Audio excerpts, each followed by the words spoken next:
Hello, my name is Stephanie Urban, and I'm going to have a conversation with Jarrett J. McNutt for Our Stories, Our Lives, an oral history project with the Georgia Libraries for Accessible Statewide Services. It is November 29th, 2018, and this is being recorded at the Columbia Library in Evans, Georgia. Thank you, Mr. McNutt, for being here today. Well, it's a pleasure to be here. And my great-grandfather, George Hanover McNutt, moved to Tishomingo County, Mississippi in 1847. He died before my grandfather, Billy McNutt, was born, and my grandfather Billy was a 9-year-old boy in the schoolyard when he saw the Confederate troops marching into the Battle of Shiloh. He said many of the soldiers were, some of them were barefooted, some were crying, but he said others of them were singing. And then my father was Thomas Nebraska McNutt. And my mother had a 4th grade education, and my father was a farmer and logger, and my oldest sister, her name was Vera, and she spent her life helping raise the rest of us McNutt boys. There was only 10 of us in the family. And then my second sister, Maud, was married Charlie Sox Wilson, and they lived in an adjoining county. And then my oldest brother, Paul, he went to high school, and it was really expensive. It was a boarding school, and the cost for tuition, room and board was $10 per month. But he didn't have $10, but a neighbor man loaned him $10 to start school. And then he graduated with honors at the high school. And then he got a chemistry degree at Mississippi State University. And then in World War II, well, he had a commission when he graduated from Mississippi State. The reason I can remember his graduation is that my mother got me dressed, cleaned up, and told me to not get dirty. And I spilled a bottle of ink on the front of my shirt. And so from then on, I could tell whose shirt was whose, because mine had the blue spots on it. But this brother, he was a lucky man, because in 1941, 30 men by the rank of captain were scheduled to go to the Philippines to join MacArthur's army. But at the last minute, they decided to send 25, and my brother Paul was number 26. Later, he served as a commander of tanks in Patton's army, but he got injured. And then he was a chemist and worked with Werner von Braun in developing, he wrote the manual for evaluating the moon dust and moon rocks. And then my other brother, Milford McNutt, was a man of many talents that spent his life in his own workshop building items. And one thing that he built was a $3,000 wall plaque that was for an automobile agency. The owner had killed a moose out west and wanted a good board, and so my brother made this fancy wall mount. And then my next brother was Noel McNutt, and he wasn't a mean fellow, but he was tough. And he worked at Reynolds Aluminum, and the government froze him on his job and would not allow him to join the military because they needed the aluminum. And but he played country music. He took his band to the Grand Ole Opera in Nashville, Tennessee, and then he ran a music show in a National Guard armory. And when he never did tell us how much money he had, but I do know that he had money in 11 banks and savings associations, but he was a good man. Then my next brother was Herschel McNutt. He was the one who helped my brother find another place to live.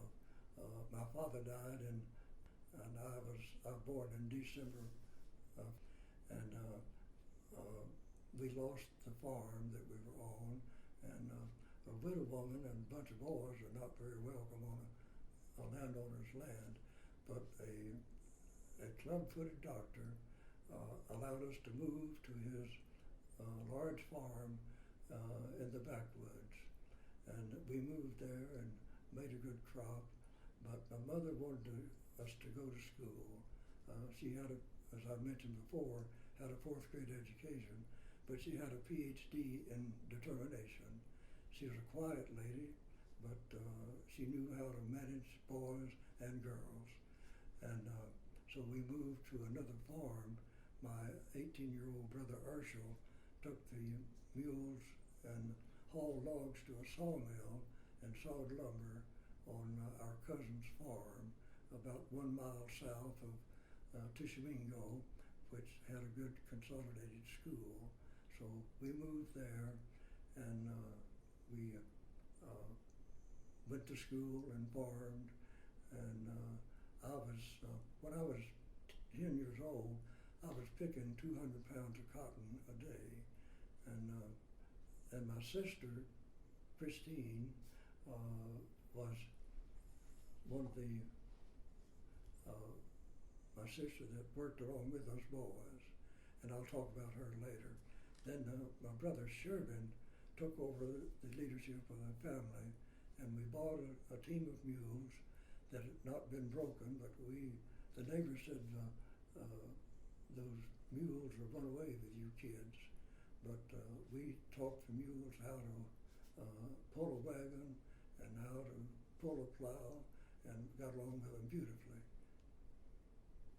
My brother Shervin and my sister Christine were in the same grade in school, and they finished together. And then they graduated from high school, and my sister won a contest for writing the best paper on alcoholism. And then her paper won first place in the county among 5 other high schools. And the prize was to be a $100 scholarship for her to go to college on. But the officials in the county said, we never have given $100 and we're not going to start with you. But my sister, I referred to her as the unsinkable Molly Brown. She was not an obnoxious person, but she was very determined. And she got the $100 to go to college on. And she went to MSCW at Columbus, Mississippi, and played the bass fiddle in the orchestra. And we picked her up in a wagon at the train station and brought her home one afternoon after her first year. And the next morning she put her bonnet on and went to the field with us and chopped cotton. And I was 12 years old and my brother was 15, my brother Orville, when we took over the farming. But it's no big deal because we've grown up on the farm. And then I did all right in elementary school. I was valedictorian in my 8th grade class, but then we moved, and my high school was very slight. I didn't go very much.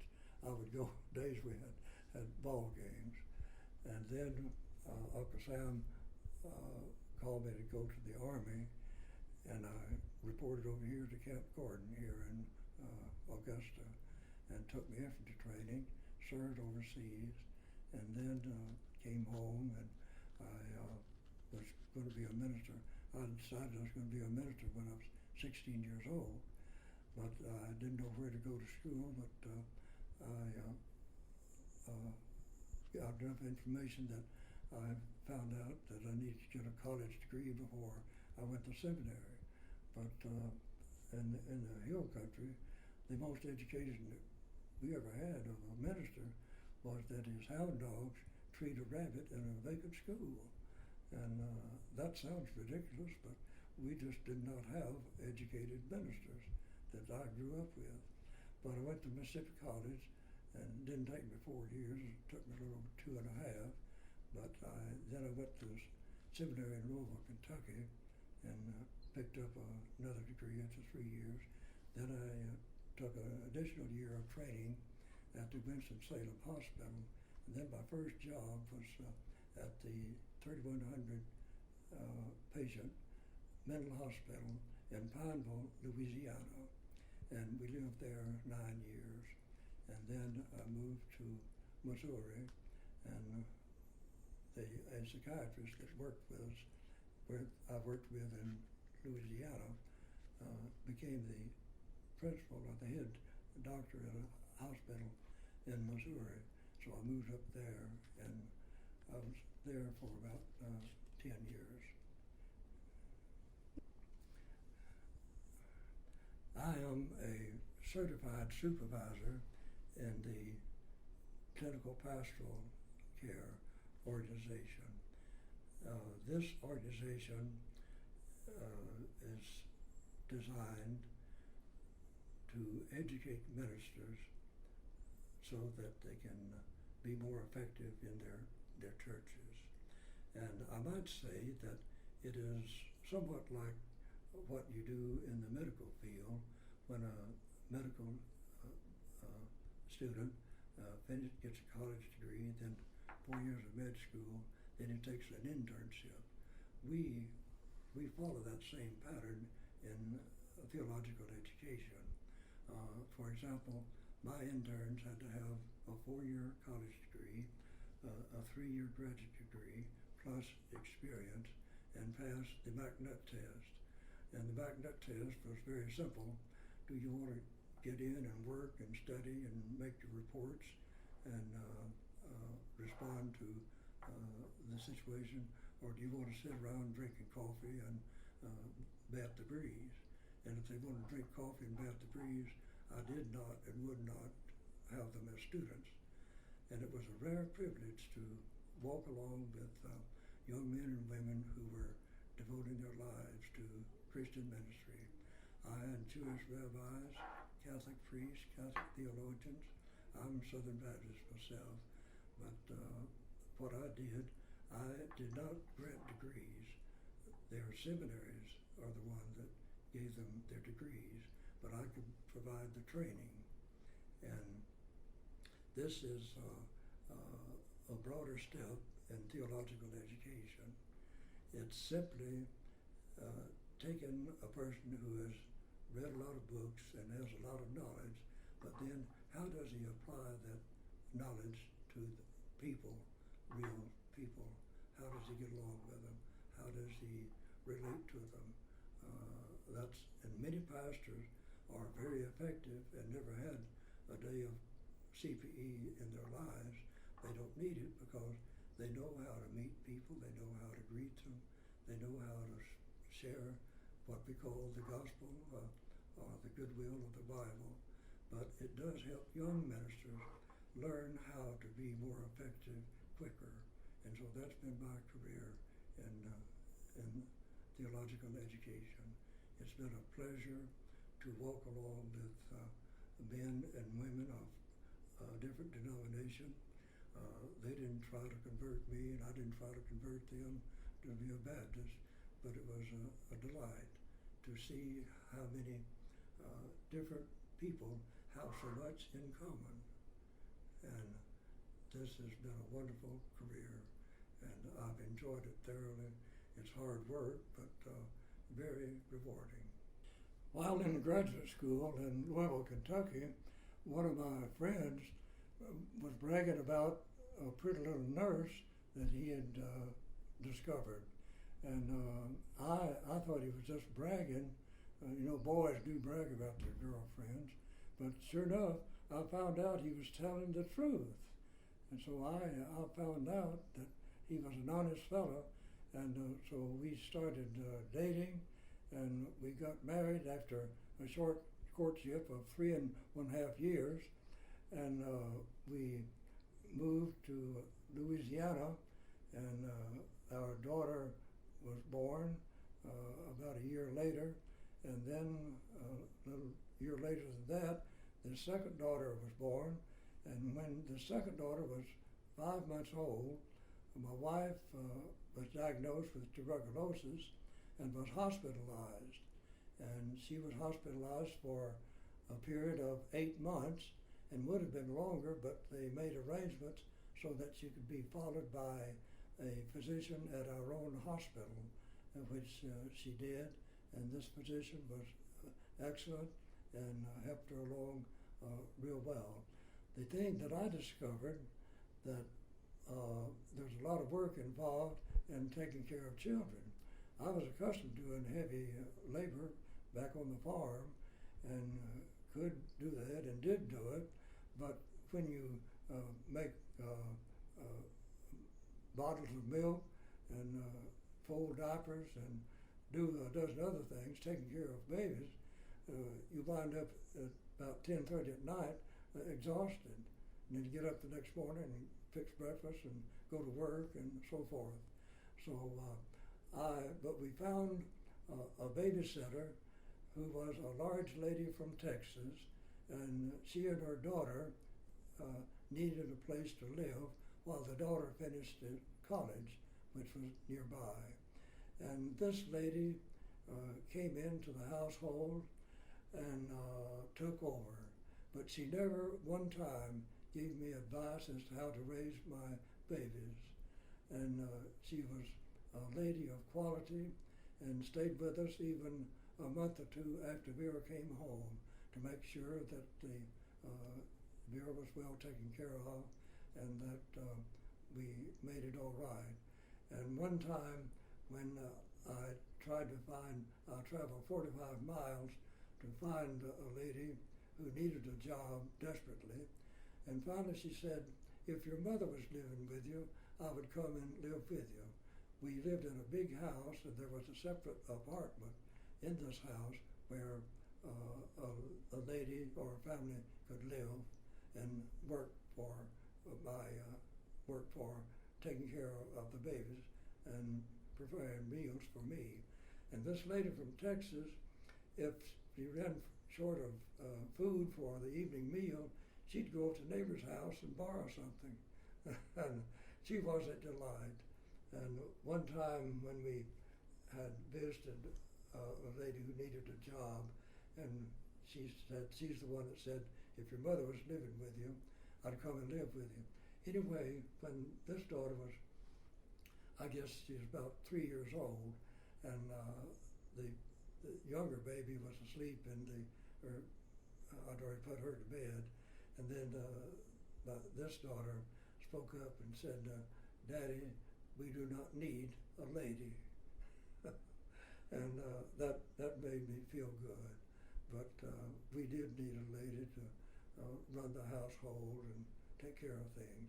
But I think my wife, she made a splendid recovery, and later we had a bouncing baby boy, and he's now an engineer in Kentucky, and his company has built a factory in China.